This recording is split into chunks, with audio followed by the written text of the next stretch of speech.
Welcome, home stretchers. Today I'm going to show you how to do the basic 6.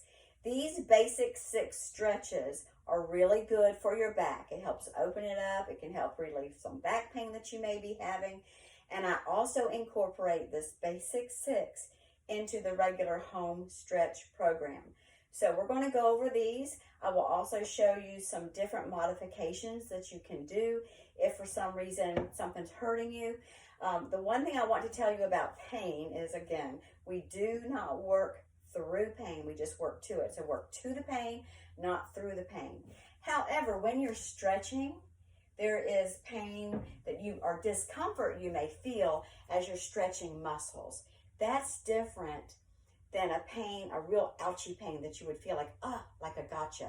You don't want those to happen. If you feel that, make sure you back off of it.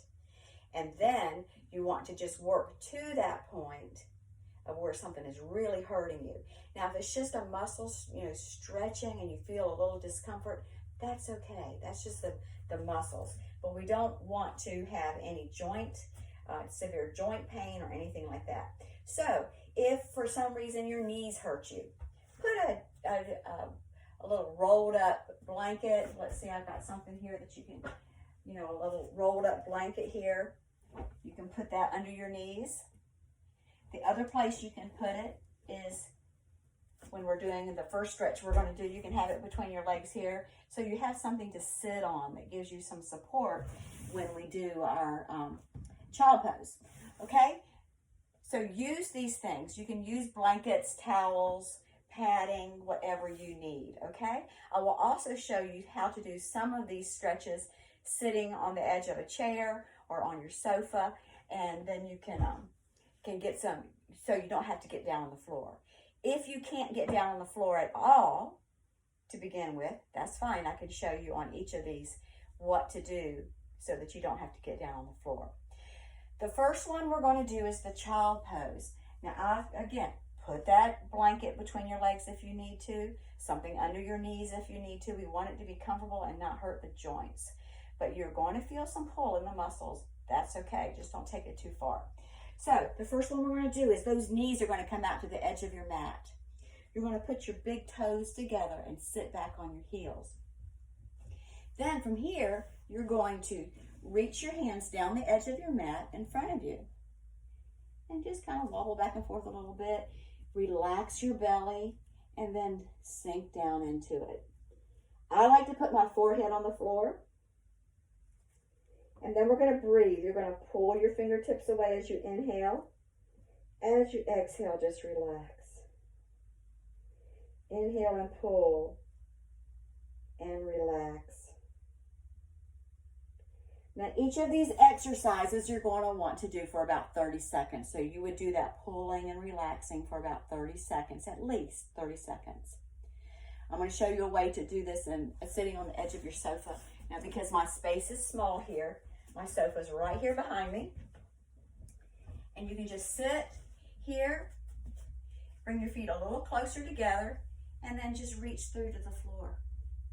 And do the same thing, pull your hands, but you're sitting back on the sofa, okay? And you're just pulling your hands out. So that's a way to modify the child pose without getting all the way down on the floor. All right? So that's the first of the 6 stretches. The second one we're going to do is a cat stretch. It's actually cat-cow in yoga. I don't like to say cow, so I just call them cat stretches. We'll start on the floor first. You're going to be on all fours, just like in a table position. So your hands are directly under your shoulders here. Your knees are under your hips. Your feet are flat. And your back is flat. That's your neutral table position. Now we're going to go into the cat lift. The cat lift is you're going to lift the tailbone, slightly lift the chin, it's not straining it, and you're going to pull those shoulder blades together so your chest also opens, okay? And then you're just going to let your belly fall. The only thing that really should be relaxed here is the belly. Just let it go, okay? So that's the first part, the cat lift. Then we're going to go into the cat arch. You're going to just let your head drop down. Pull and suck the belly button up. Pretend like a strap is pulling you up off the floor, but your hands and your knees are anchored. Then you go back into cat lift. Now cat lift, you're going to inhale. So we inhale here, fill the lungs and the belly all up with air. Let the belly relax. Then on the exhale, we're going to squeeze all the air out of the core. Pull that belly button in. When all the air goes out, you can suck it up higher. And then we go back to lift, fill up with air. And then on the exhale, squeeze it all out. So you just go back and forth like that for at least 30 seconds. Now this one too can be done on a chair. If you can't get down on your hands and knees and you can't get any comfort from a blanket or something under your knees, then go to the chair. To do that, you're simply going to sit on the edge of the chair, and you can have your hands on your knees here or on by your sides. I know it's kind of hard to see. We're in tight quarters here. But I like to do it right here with my hands placed on tops of the thighs. And you're going to, for your cat lift, you're just going to open your chest, lift the chin slightly, inhale, and exhale, round it out. Let your head come down. Inhale, and exhale. Okay, so that's a modification if you cannot get down to the floor. The next one is a cobra. In yoga, we call it cobra. So we've just finished our cat-cow, or cat stretches if you're on the floor. And from here, you're just going to straighten your legs back behind you.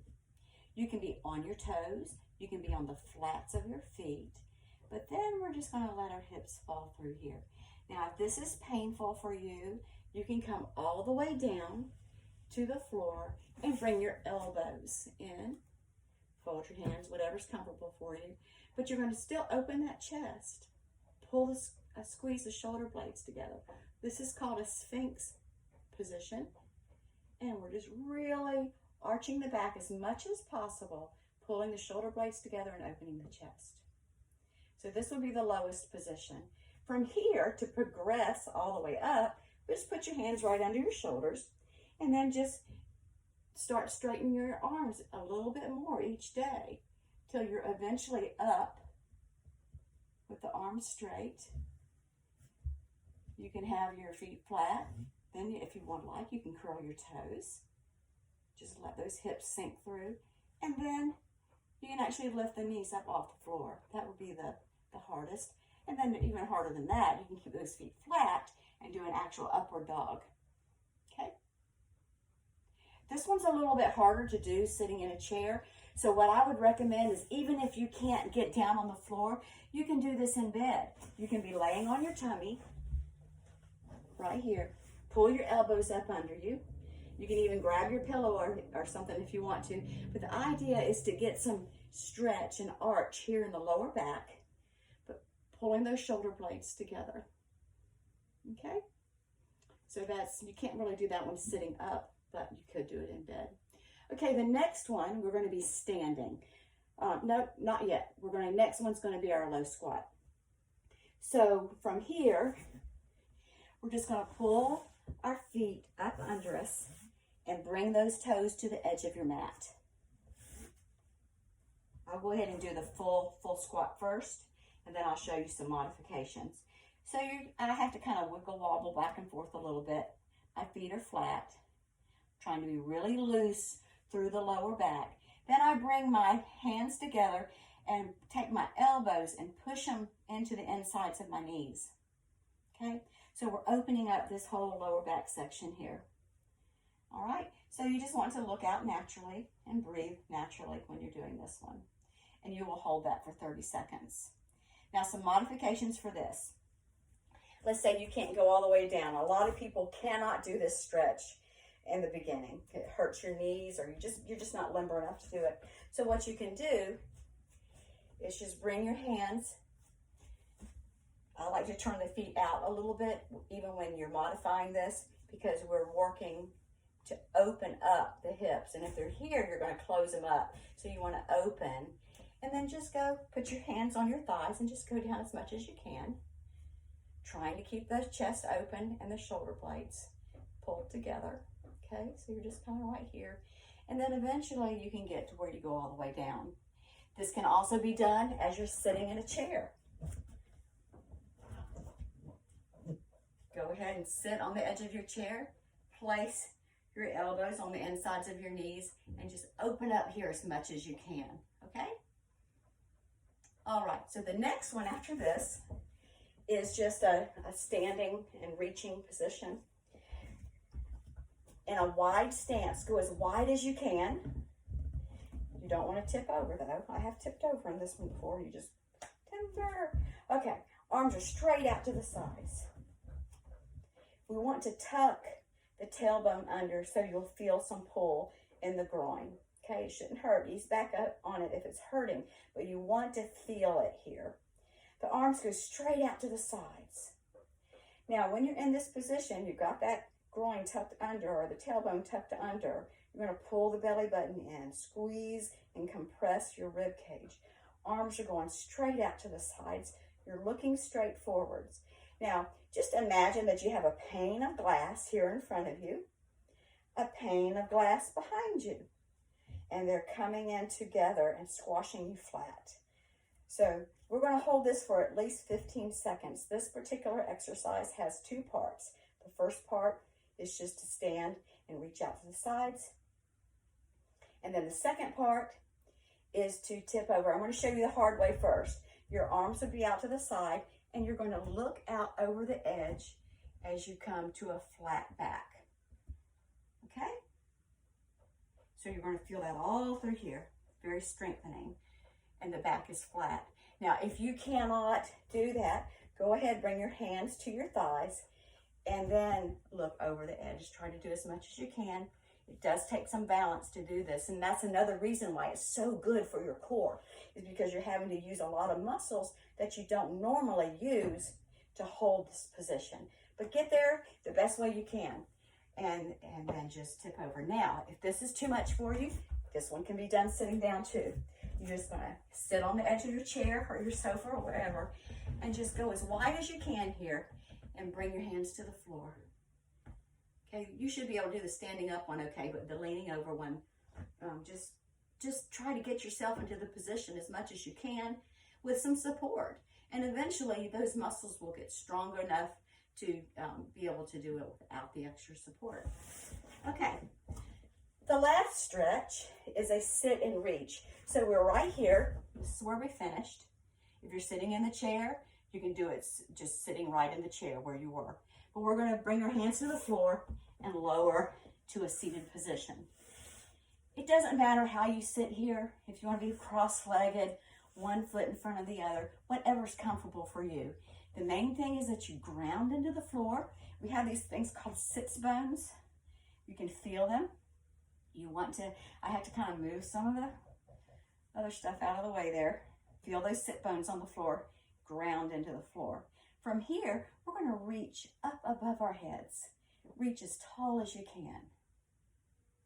Now in this stretch, I want you to imagine that your spine is a chain, you know, like a length of a chain. And we're going to reach really high, pulling the belly button in, compressing everything, and try to pull the kinks out of that chain. I actually get little pops in my spine as I do this. You may or may not. It shouldn't hurt though. Again, if this hurts, ease off of it, go to the point where you can, stay there, and then the next day try to go a little further. So you want to pull that as tight and high as you can for at least 30 seconds. After the 30 seconds, bring your hands down to your knees and roll your shoulders a little bit, and that's the basic 6. All right, so like I said, we'll be doing this basic 6 in every single home stretch instructional video that I do, okay? So I just wanted to go over those with you. There will be some other stretches too that I may break down this way so that you'll feel more comfortable doing them, okay? If you have any questions, please drop them below. I'd appreciate a subscribe and a like, and we will talk to you soon. Bye.